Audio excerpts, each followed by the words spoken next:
Ladies and gentlemen, boys and girls of all ages, welcome to the Paranormal Portal. I'm your host, Brent Thomas. That's me. This is my gig.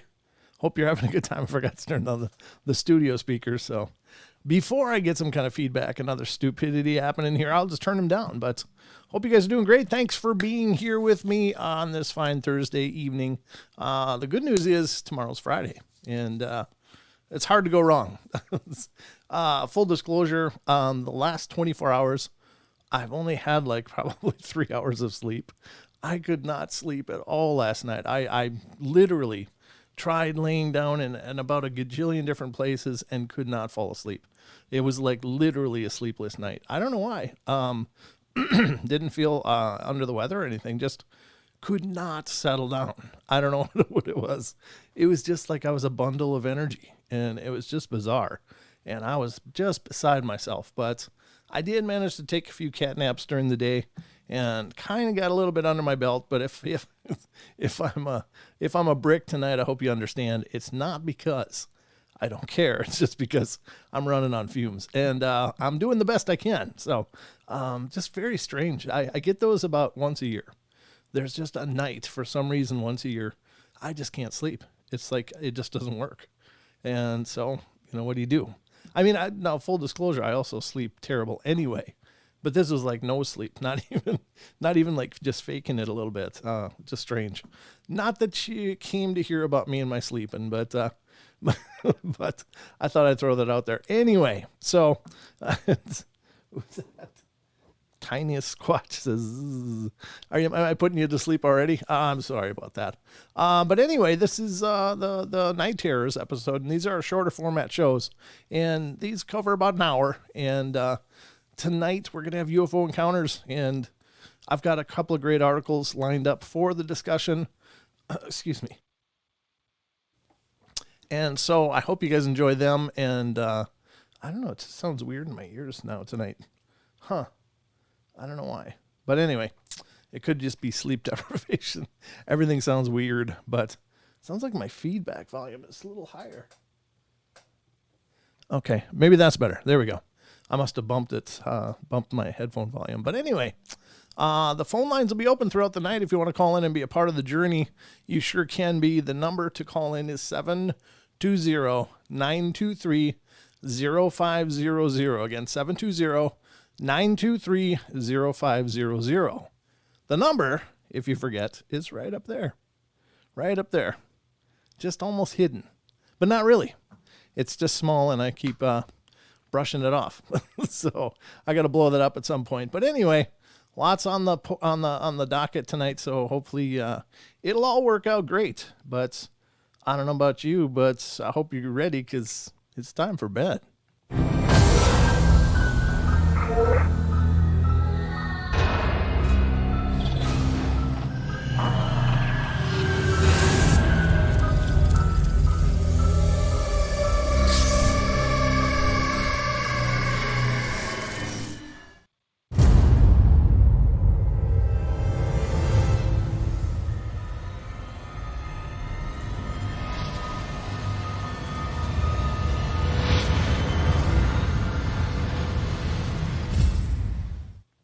All right, folks, that's it. We are now live and underway here on the Paranormal Portal.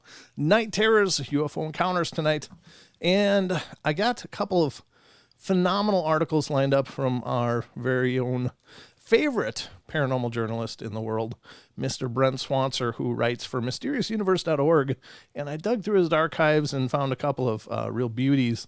And I'm really excited to read them because, one, I always walk away from his articles learning something.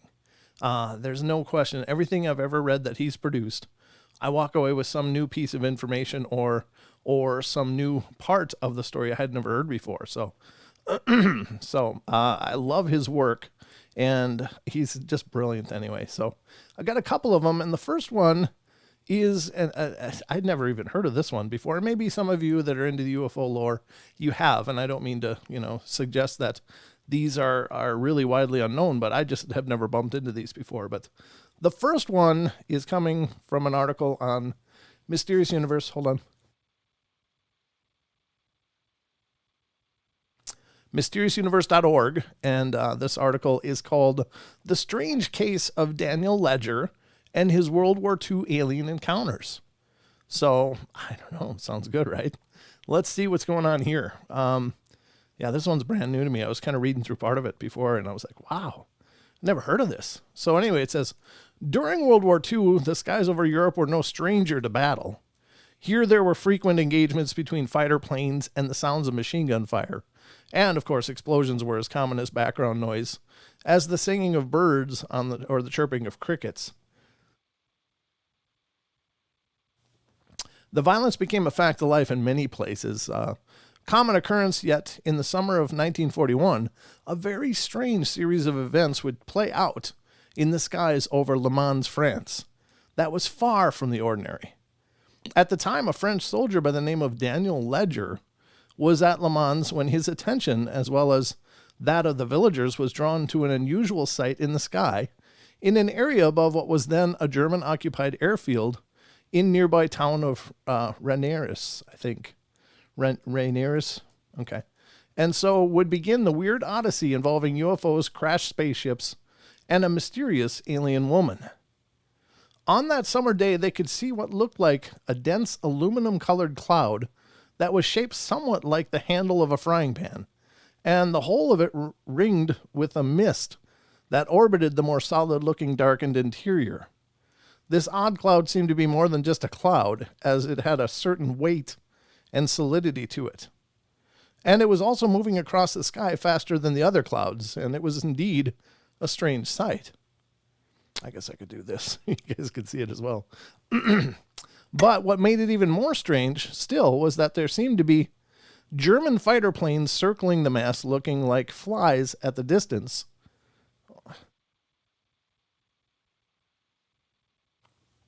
But droning off their engines still audible and unmistakable.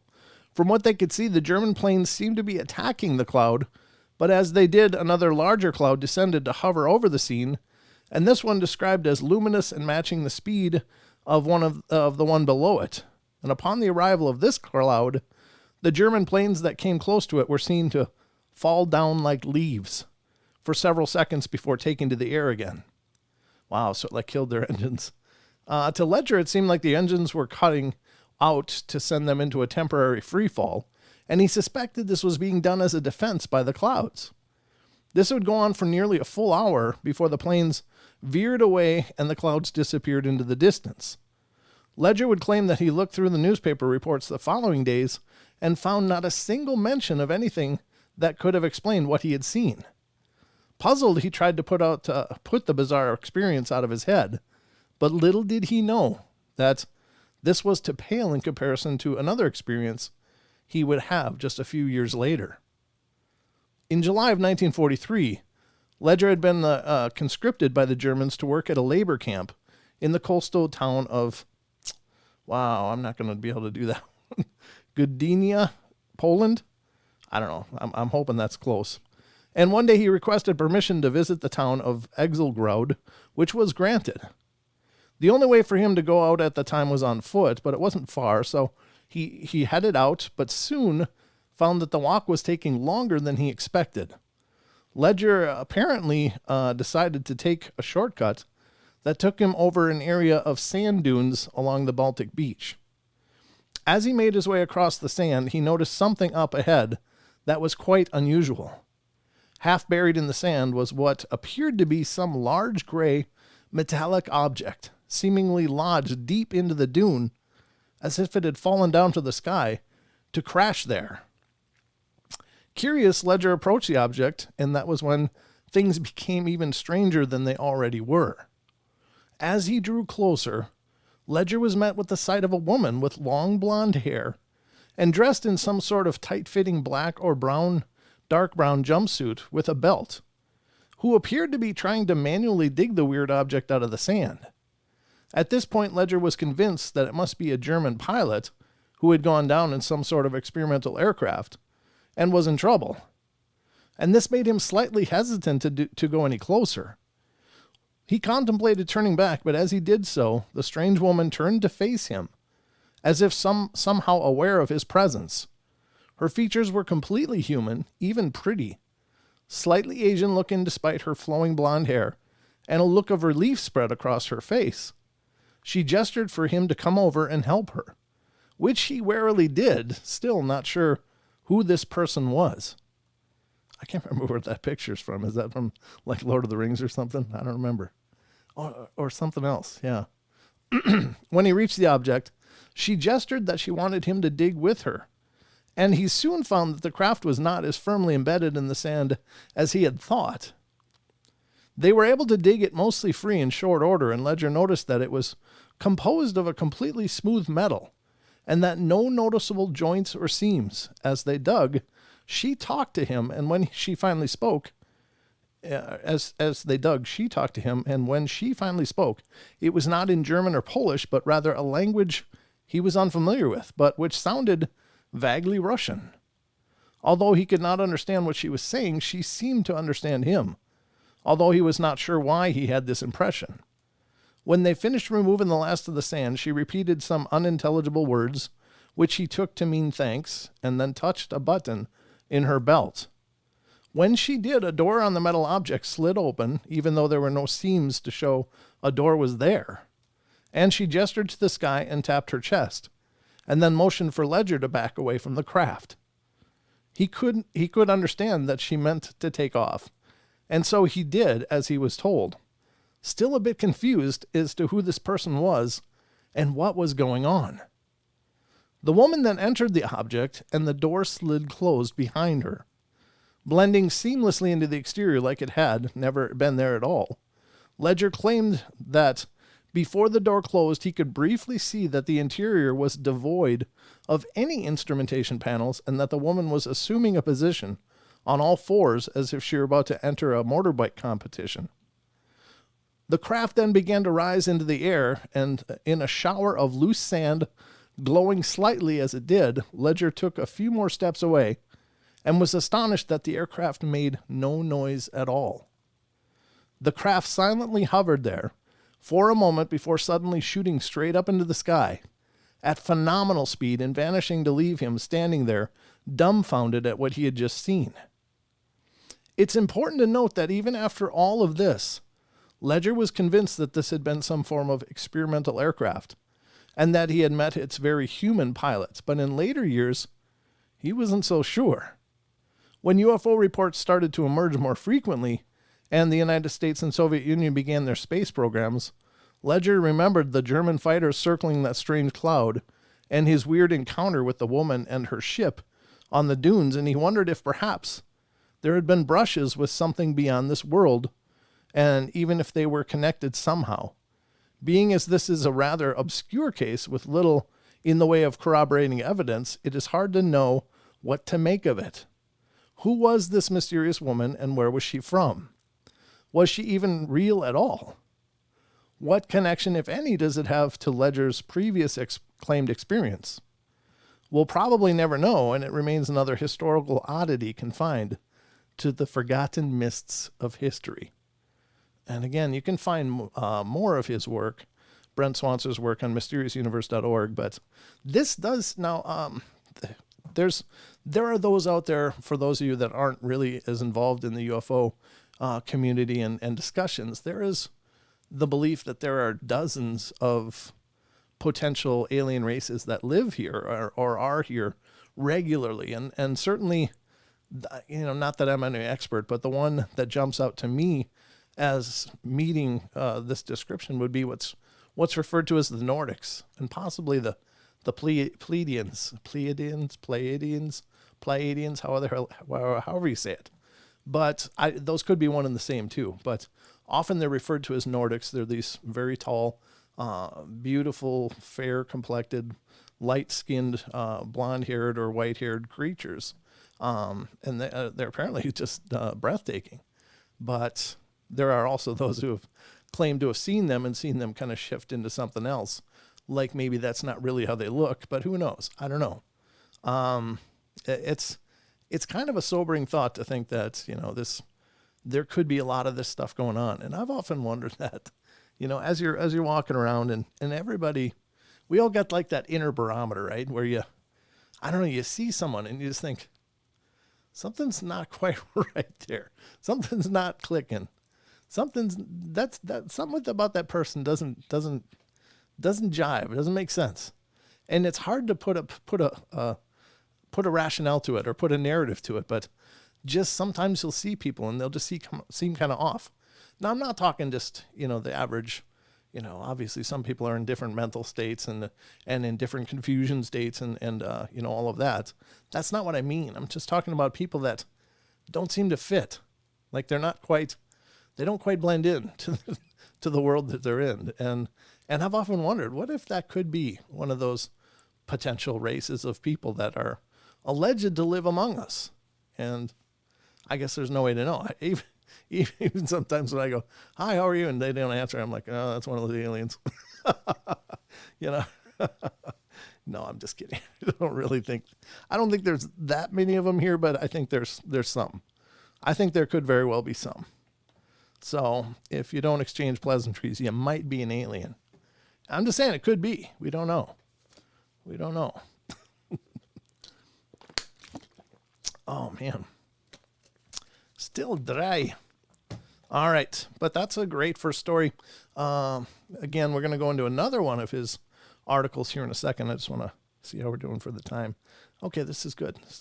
Now, I do got to tell you that I did forget one thing before starting the show, so I'm going to have to do it live on the fly when we get to that point. But I forgot to load up the picture for the Trail Camp Terrors. So, and tonight's going to have two pictures because it's kind of a curious narrative, and we'll talk about that at the end of the show, obviously. But it's a little different. I'm not sure what to make of it, and maybe you guys can let me know what you think. Excuse me. Hold on. There we go. I'll go better. All right. So that was the first article. The second one that we're gonna check out is another one from Brent Swanser. Again, mysteriousuniverse.org. Definitely check out this site because they have thousands of articles. Thousands. I think probably. I mean, it might be a slight exaggeration, but there's every subject. If you're into cryptids, if you're into the strange, the unusual, UFOs, bizarre, and they have some of the most talented writers there. Nick Redfern's writes there, Paul Seaborn, Brent Swanser, and there's just a host of incredibly talented people submitting stories to mysteriousuniverse.org. So definitely head over there because you're going to find something you want to read. And if you do read it, you're probably going to learn something just like I always do.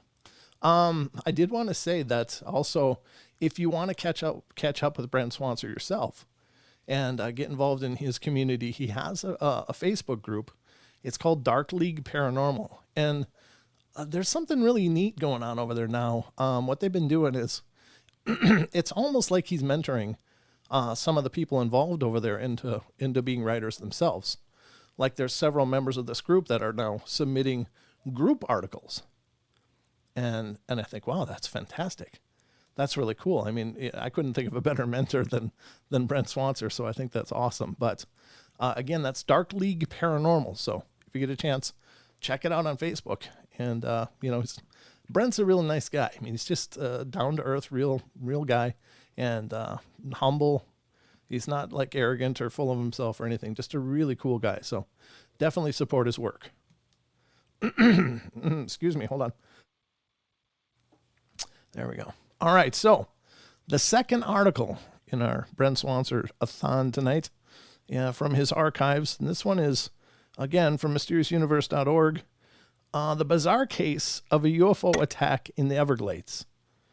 I was kind of thinking of Carrie Arnold of Bigfoot Odyssey there. I think they might be just wrapping up down there now, but they've been on this expedition down in Florida, and I don't know if they're in the Everglades or where they are exactly, but Carrie did talk about coming close to an alligator that was hissing and snapping, so they can't be far away. If they're not in the Everglades, they're right near there, but I guess you got to watch out for the UFOs as well. And this is November 26, 2020. And it says, of all the myriad of reports of UFO and alien encounters out there, perhaps the most spectacular are those that involve these mysterious entities reaching out in an aggressive manner to attack human beings. Such cases go beyond the image of benevolent alien entities and serve to act as something more along the lines of a horror movie. Yet there are more accounts like this than many might think. One of these played out in the swamps of Florida, and here we have a strange case of a witness who apparently found himself on the wrong end of otherworldly forces. The setting for this outlandish tale is the Everglades, a vast expanse of swamps and tropical wetlands covering a massive 7,800 square miles of southern portion of the U.S. state of Florida. And it was to this wild realm of gloomy, tangled, mosquito-infested wilderness that on March 12, 1965, a rancher and former constable by the name of James Flynn came to do a bit of hunting.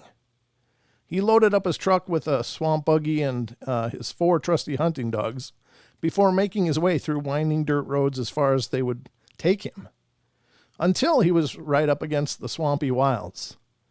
He then unloaded the swamp buggy and let his dogs loose, and penetrated deeper into the muck-covering backcountry in search of deer. The terrain was very daunting and unpredictable, but by all accounts, Flynn knew these swamps like the back of his hand. He was a seasoned outdoorsman, so this was all pretty routine for him.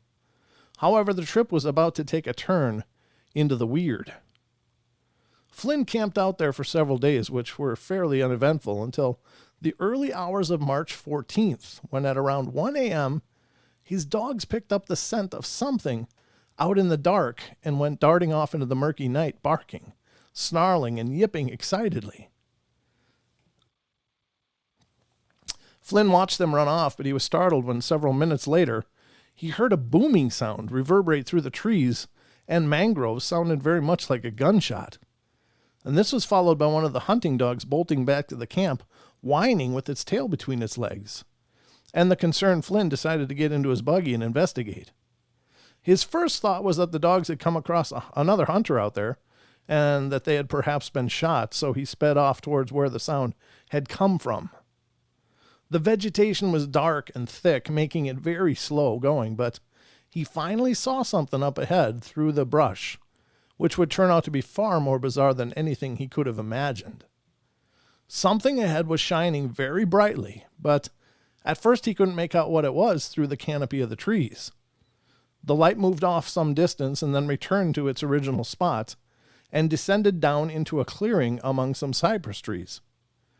At this point, Flynn still did not really register this as an alien craft, and when he got out of his buggy to approach on foot, he was under the impression that it was probably a helicopter or even an experimental craft from the nearby Cape Kennedy base that was in trouble. His plan was to go offer help, but as he approached, he got a good look at it through the binoculars and could see that it was no normal aircraft. There, hovering just a few feet off the ground, was a massive, brightly lit object that looked like an inverted cone, measuring around 100 feet in diameter at its base and around 30 feet high. It looked to be made of some sort of smooth, shiny metallic material, and around its body were 4 tiers of windows that seemed to be lit from within with an eerie yellow glow. Despite his awed shock, Flynn continued approaching through the brush, mesmerized by the bizarre sight of this strange machine in the middle of the swamp. He was aware of a whirring noise like a diesel generator, but it was not nearly as noisy as such a huge flying craft would be expected to be. Nevertheless, the dog that he had in its cage back at the buggy was going nuts, barking and snarling like mad. Flynn got within around 200 feet of the otherworldly craft, and upon which there was a sudden whine like a jet engine, followed by a gust of wind that practically knocked him off his feet. Several moments later, he saw the craft emit a bright beam like a welder's torch, which hit him in the center of his forehead, like a sledgehammer. After this, there was nothing but blackness. The next thing Flynn remembers is waking up in the rays of the morning light, but his vision was blurry and his surroundings indistinct. He got up and stumbled about, finally recognizing his location as where he had been when he lost consciousness.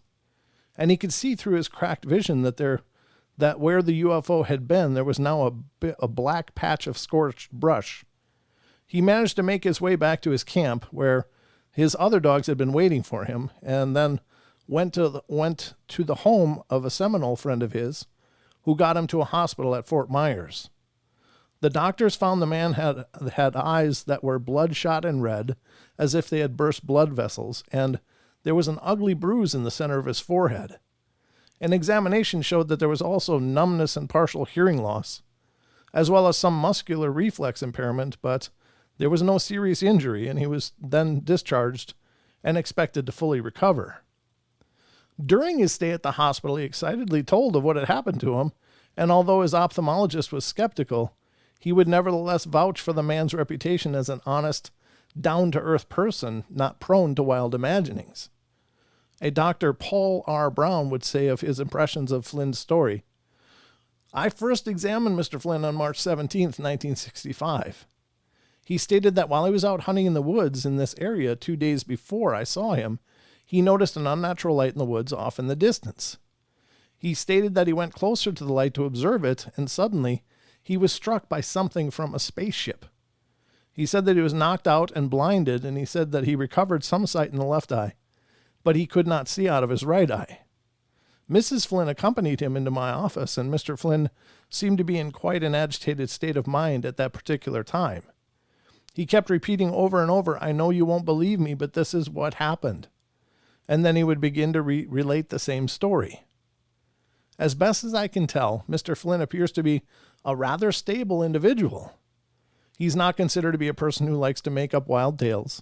Although his story could be a cover-up story for some other type of incident, I feel that this is quite unlikely, since a more plausible story would have been thought up to cover up for him should he have felt the need for such a cover-up. Since the incident, Mr. Flynn quoted to me that he actually was sorry. He even related the incident because it had caused him quite a bit of trouble, and apparently not many people believed him anymore.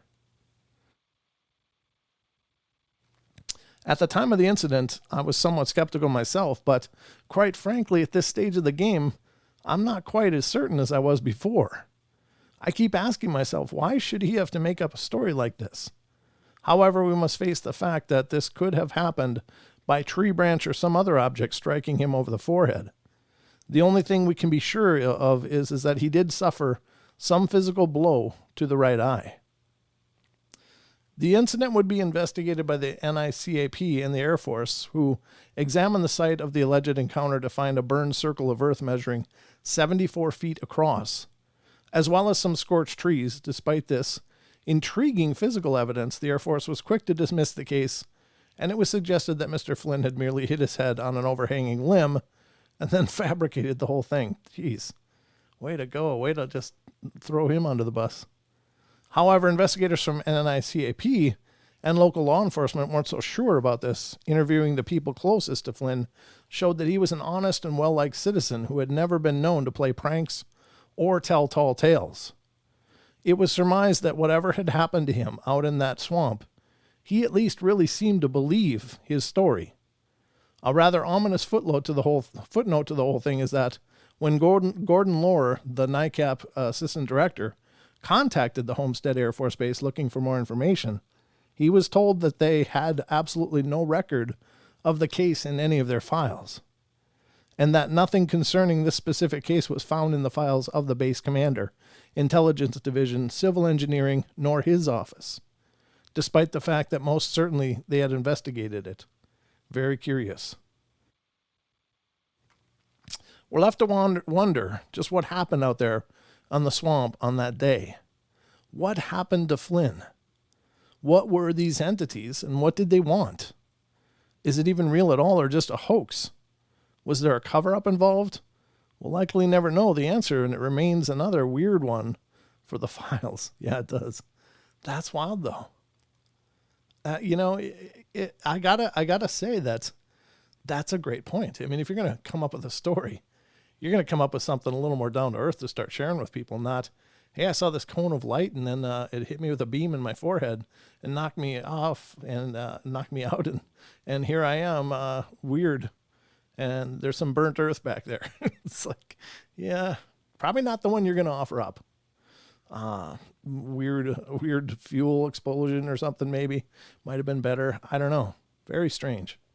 Very, very strange. But anyway, I'd never heard of that. That's another brand new one to me here on the portal.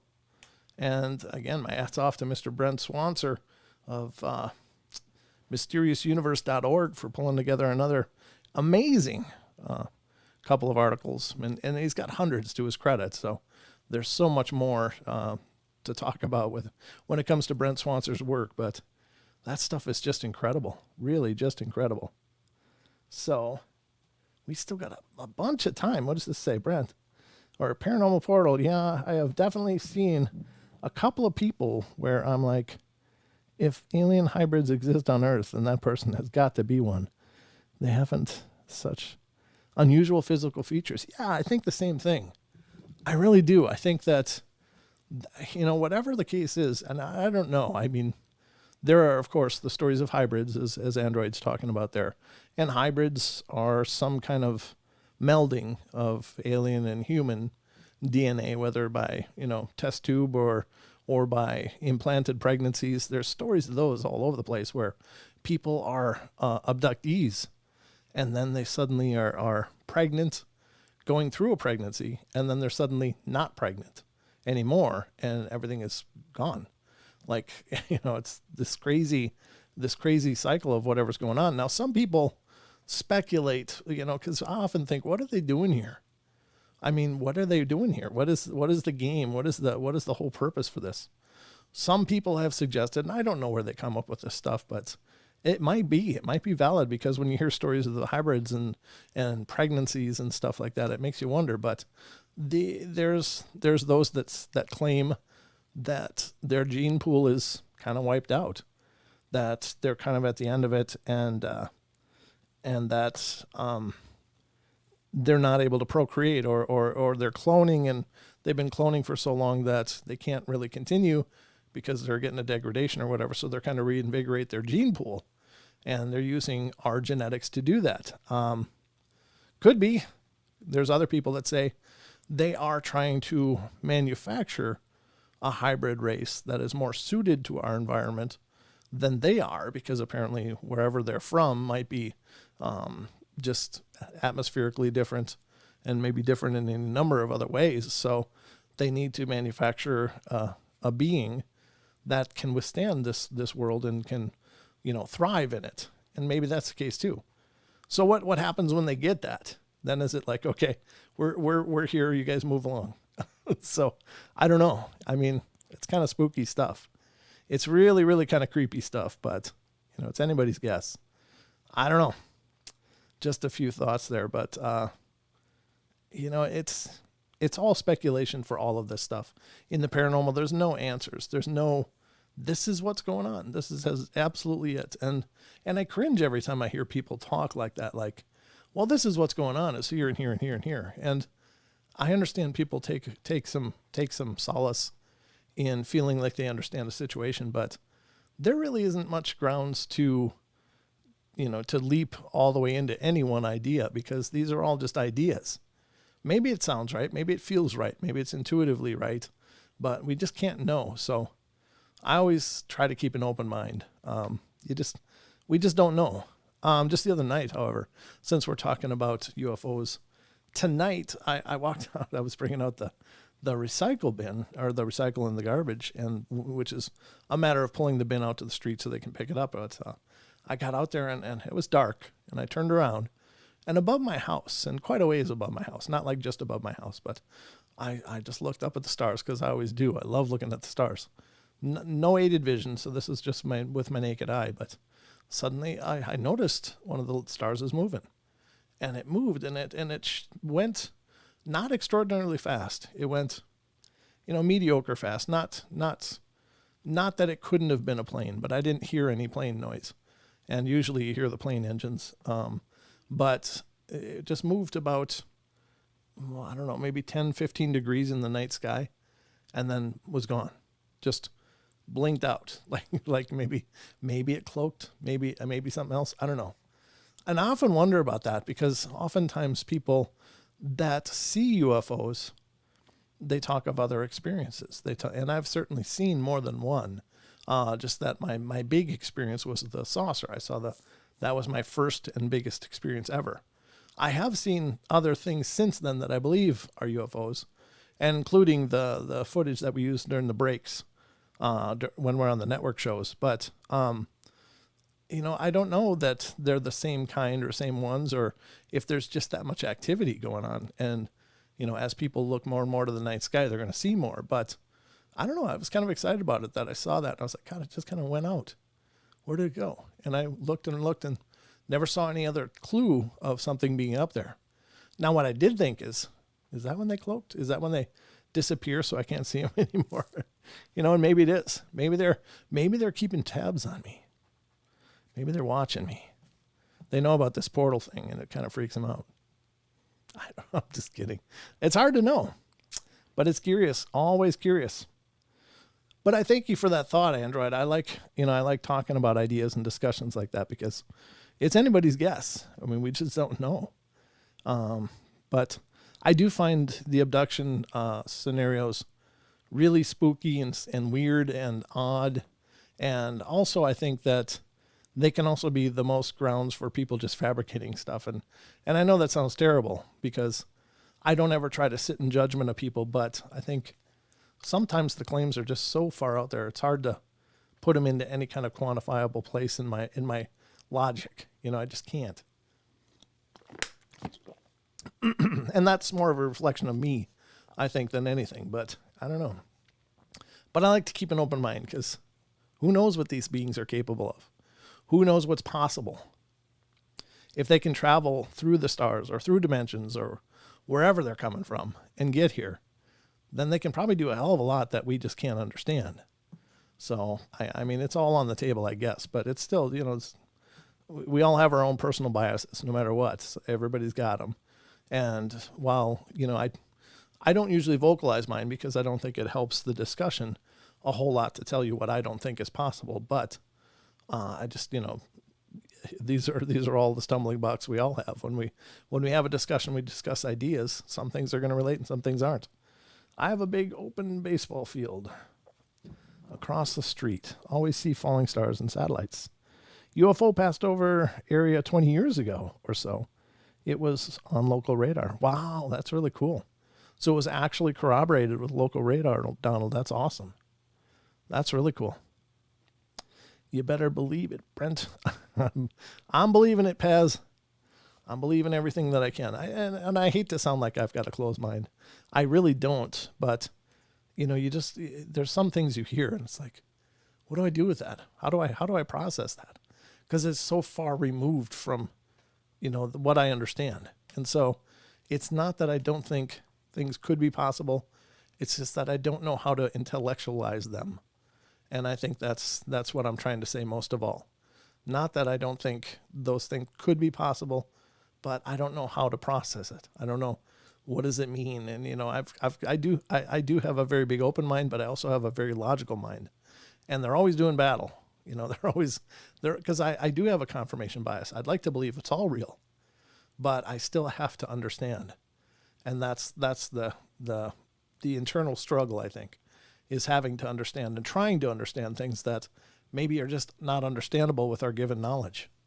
So that's all I can say. 5 hours gone. What? 5 hours gone, my next show. Okay.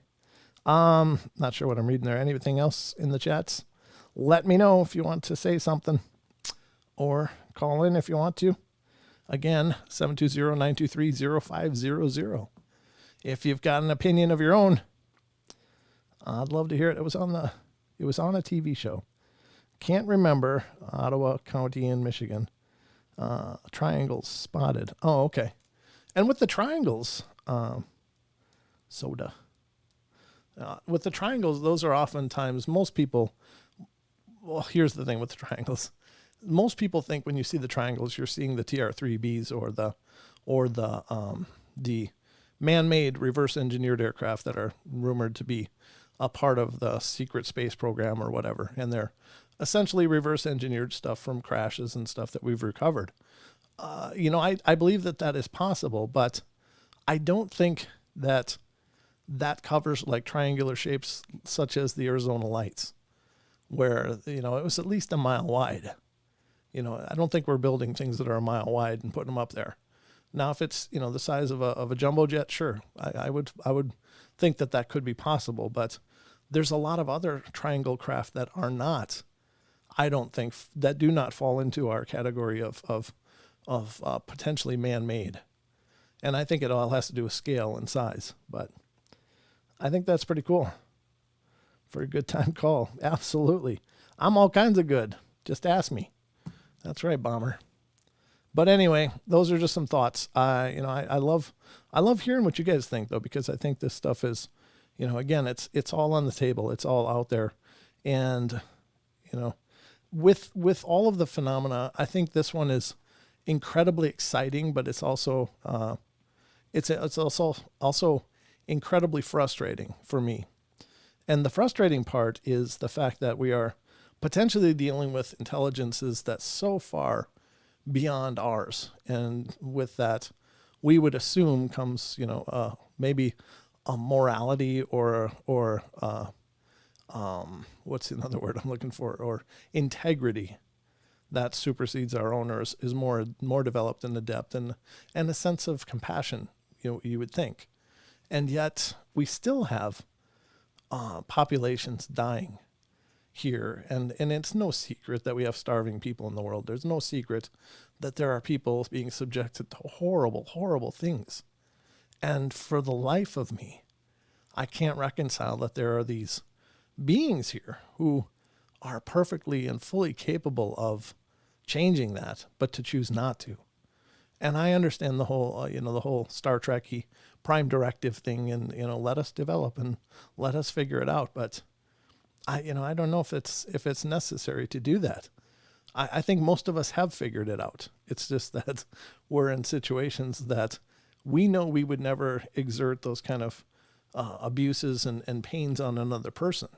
In fact, most of us would go out of our way to help in whatever measure we can. But unfortunately, there are those that have, are in positions of power that have no problem doing that, and look down on people with a diminished view of value. And so, if that's the case or not, I don't know. And I think it's got to be, because when you look at the, what is capable, what is possible, I think if a decision was made in our global population to change it, it could, but the decision's not being made.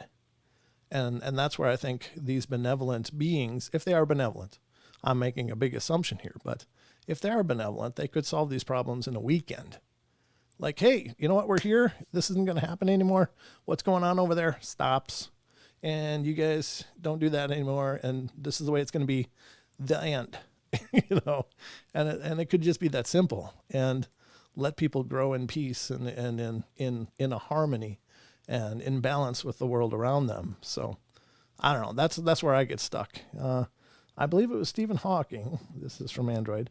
One of the best scientists ever, who said it was, if aliens make it here, we would be such insignificant ants to them. And he's right. Well, I don't know, because if we're insignificant, why are they sucking people up and probing them and stuff? Why are they doing genetic experiments? There's plenty of evidence to suggest that they do understand that we're sentient and have an intelligence to us. I don't think that they would necessarily have to treat us like an equal, but I would think that they would understand that we're a developing race. See, I don't believe in that, because if you look at our world, obviously we're not just digging holes in caves. We had done that. Our ancestors did that, and we're able to progress and build societies and to build technologies. And we're touching the stars now. We're sending stuff out. We're not just insignificant like that anymore. And I understand the logic of that, and there is a logic to it. I agree, but I don't think that they could be intelligent and look at us and think that we're somehow insignificant. Just my 2 cents. I don't think it could, but I'm no Stephen Hawking either. And, I don't have, any kind of pressure to be right about anything. These are just my opinions, and I got the microphone, so you get to hear them. But I don't think you could look at our society from afar and not think these guys are doing things. They're building complex machines. They're solving problems. They're emerging, and maybe that's what brings them here, because we do have nuclear bombs. We do have nuclear power. We do have complex machines and technologies that are evolving rapidly. And so maybe that's why they come. Like, wait, when did they start this? What's going on there? But I don't know. I would hope that they wouldn't just dismiss us. And I love Stephen Hawking too, don't get me wrong, but I don't agree with that. Michio Kaku says the same thing. And there's merit to it, but at the same time, I don't know. I don't think you could observe this and go, well, yeah, these are just ants. So just my 2 cents. Maybe the aliens just believe that we humans are the way we should be. Well, that's true. That's right, Rachel. That's a good point. Who's to say? I mean, maybe they're just figuring we're, kind of good monsters. I don't know. Maybe. I mean, insignificant. I think he meant our inability to resist them if they tried to attack. Well, that's true. Yeah. I mean, there's no question. If you can cross the universe or dimensions again, you're probably not going to be real threatened by accelerated pieces of metal coming at you. I mean, our weapons are all about exploding things or lobbing things really fast. I mean, we just really have complex slingshots as most of our weapons. So I don't think that for the most part, they'd be too threatened by anything we've got. And apparently they can shut down anything they want that's technological, including things that shouldn't have been. There's plenty of cases of nuclear installations where missiles were housed, I think in South Dakota or North Dakota, one of the two. And they were being buzzed by these craft. And these are like primitive computers that had to be done manually to launch and stuff, but they were all disabled. So even remotely, they could do that. So I don't think we offer any kind of resistance in that regard, but I don't know. It's all conjecture. It's all speculation, but I'll tell you this. There's time enough to do the manual load of tonight's Cryptid Corner. Thank you guys for the conversation. I like to talk as well, and to hear your ideas, and thank you for sharing your thoughts. I'm sorry if I missed anybody as I was reading, but I'm doing my best to keep an eye on the chat. But I do love the discussions. I like talking with you guys. So, and that's kind of an idea for the Twitch, potentially Twitch channel.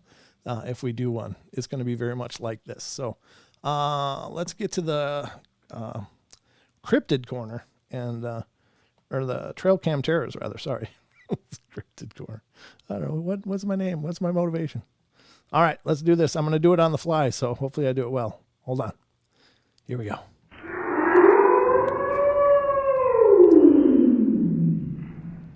Ladies and gentlemen, welcome to the Cryptid, or the Trail Cam Terrors. I almost did it again. Stupid alert. All right, here we go. I've got 2 images to load up here, and it's very interesting, and there is a backstory to these. I think it's pretty interesting altogether, but let me just do this. Let's do pick one, and I'll find it here in just a sec. Just a second. There's two pictures in this, and I think it's very curious. Very, very curious. It might very well have captured what could be a UFO. And I'm going to put it right up on screen. And this is number 1 of 2. These come from Ontario. The backstory is that they noticed these weird lights in their woods, and they were having all kinds of interference on their electronics in the house. So a friend of theirs came over with trail cams and put them up.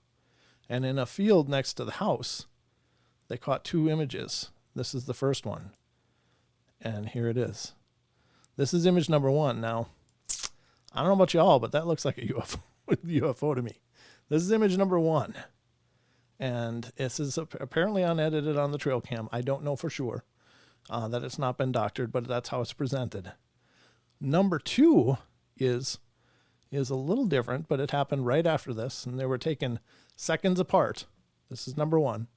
Number 2 is a little bit different in that it's showing something else. Something else completely. Number 2 is showing this. Just a figure standing there in the field.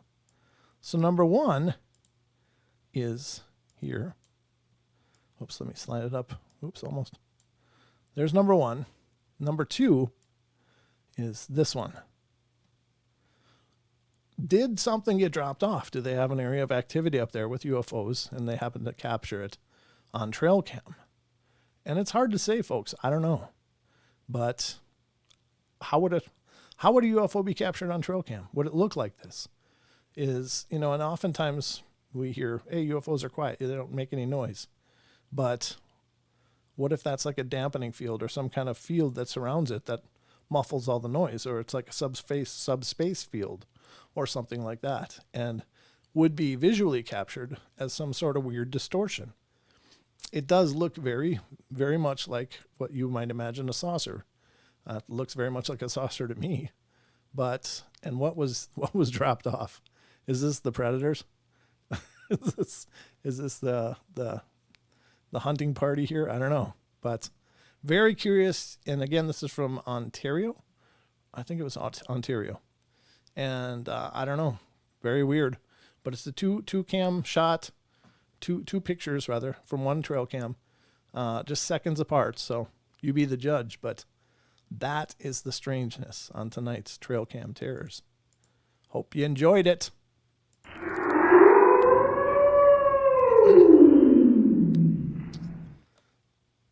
All right, folks. That's the portal for tonight. Thank you for joining me on this Night Terrors. Hope you enjoyed the articles. I hope you enjoyed the discussion. I hope you enjoyed the Trail Cam Terrors. And I hope you keep coming back. If you're new to the show, please subscribe. Get subscribed and become part of the discussion. I'd love to see you here. We're doing live shows Wednesday through Sundays every week right here on YouTube. So join me. Check out the links in the description for more ways to help support the show if you're interested in that. And just know that I'm about out of gas here, but I think it went pretty good, all things considered. But I love you all. Be good, be kind, be nice. Take care of each other.